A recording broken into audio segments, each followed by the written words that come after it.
prophet was nearing his 50th birthday now. He could scarcely believe he had spent half his life in the lands of exile in Babylon. He was older now than his hero Jeremiah had been when that letter came. We talked about that letter last Sunday, if you were here with us. But Ezekiel thought now about the life he used to live over half his lifetime ago. How he dwelt in the land God had promised his ancestors. This day, when he had these reflections, was in fact the anniversary in the Hebrew calendar of his ancestors crossing over the River Jordan into the land that God had promised, the land in which Ezekiel and his neighbors lived no more. Ezekiel remembered also his youthful adoration for the temple, his love of watching his father serve as priest, his grandfather and his uncles as priests, his yearning to serve as a priest himself. He recalled the day the Babylonians came and tore him screaming from Jerusalem. He recalled the day he lost sight of the temple. He remembered the day then the Lord came to him by the irrigation canal in that grand chariot. He remembered the day he was given a vision of the temple one more time while it still stood, and he was horrified at the disgusting idolatry that filled its hallowed halls, and he remembered the day his neighbors heard the news of its destruction. But it was just no temple anymore. Ezekiel remembered these things. Ezekiel thought long and hard about it, and on this dry spring day when he thought his deep thoughts, he slipped away from the preparations for the Passover feast that was scheduled to take place in a few days. Ezekiel slipped away from the fellowship of his comrades, and he found a secluded space out by the canal again, and he poured out his heart to his God over the downfall of that temple and the priestly mission he could have had. And then he felt it. An old familiar feeling, the sensation of being totally in the Lord's grasp, a dizziness descended on his mind, adrenaline pounded through his veins, and before he knew it, he was home. Home in a grand divine vision. Home not amidst smoldering ruins, not standing in a valley of dried out bones, but home on a mountain that wasn't even there. A very high mountain he'd never seen before. And thus begins the vision. One of the most perplexing passages in the entire Old Testament. And that's saying a lot. See, for all the rest of the book, Ezekiel stands with a mysterious man whose appearance was like bronze, with a linen cord and a measuring reed in his hand. In other words, a heavenly surveyor armed with measuring tape and a supersized yardstick.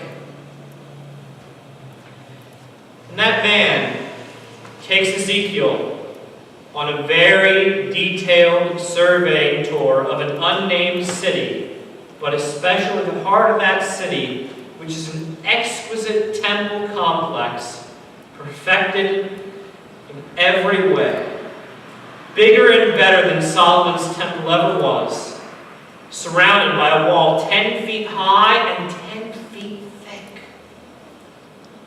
And Ezekiel goes on a tour inspecting this perfect temple where God would come to dwell permanently.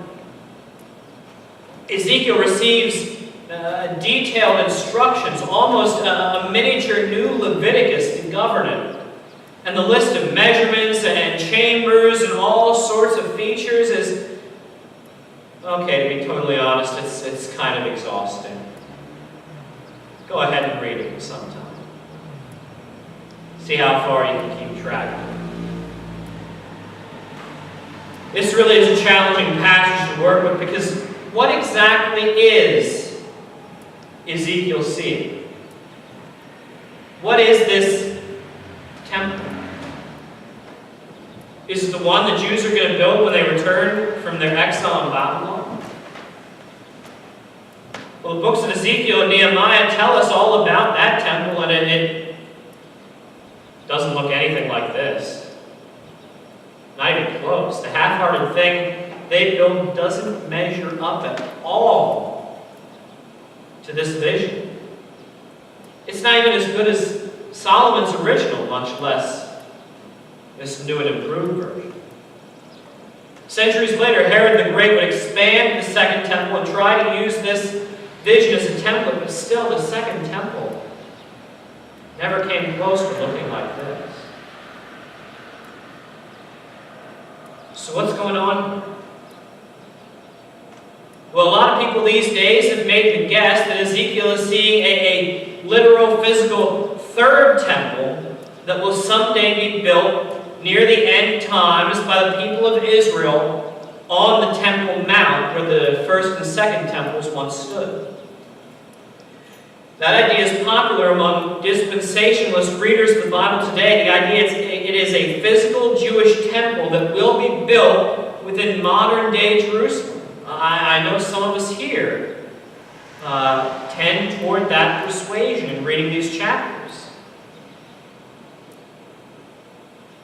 I'm going to be a little controversial this morning and say that doesn't quite add up either as a way of making sense of Ezekiel's vision. You see, the whole thing is just too big. Not just the temple itself, but the description of the districts around it. Where are you going to put them? The Temple Mount, as we see it today, is hardly the very high mountain Ezekiel sees. And notice that Ezekiel, throughout this entire vision, refuses to use the word Jerusalem anywhere. Is there a reason for that? The measurements of the temple in his vision aren't meant as a blueprint. Nowhere is anyone told to build this thing, and for the most part, the vertical measurements are just ignored. There's no mention of the materials it's to be built out of, like we had in the blueprints, tabernacle, and the description of building the first temple, and even the second temple. The activities in the temple Ezekiel sees include the Levitical priesthood and sacrifices to atone for sin, both of which were completely done away with by the sacrifice of Jesus Christ, according to the writer of the Hebrews. So what are they doing in this vision? I mean, the Lord Jesus himself said to the Samaritan woman, neither on this mountain nor on that mountain. How do you square that with Ezekiel's vision? And then Ezekiel puts this vision right after the defeat of Gog, and when you compare the way that lines up with Revelation, it's at the very end. It doesn't leave much room for this temple to fit within history as we know it. So if it's not about a physical third temple, what is going on here? I want to suggest this morning that all of this tells us to remember that the visions of the prophets were seldom straightforward. They don't peer through a window and see things other people are going to be able to capture on film. It's good to read literally what asks you to take it literally. But the visions of the prophets usually don't do that. The visions of the prophets are customarily chock full of symbols, and such is this mystery temple. It's meant to communicate a powerful message to Ezekiel. Ezekiel is a dejected priest who never got to serve in the corrupted temple in Jerusalem is now rubble.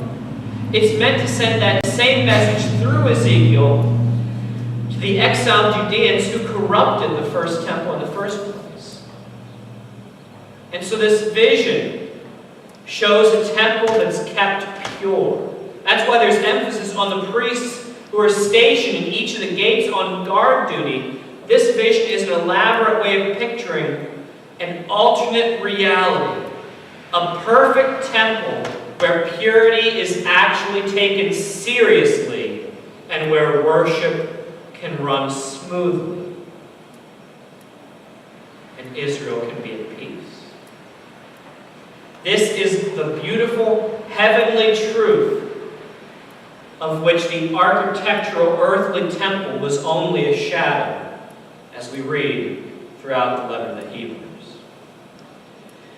And in this vision, Ezekiel beholds the glory of the Lord taking up permanent residence among the people. This is the sort of temple where God can do that. As the glory of the Lord entered the temple by the gate facing east, the Spirit lifted me up and brought me into the inner court, and behold, the glory of the Lord filled the temple.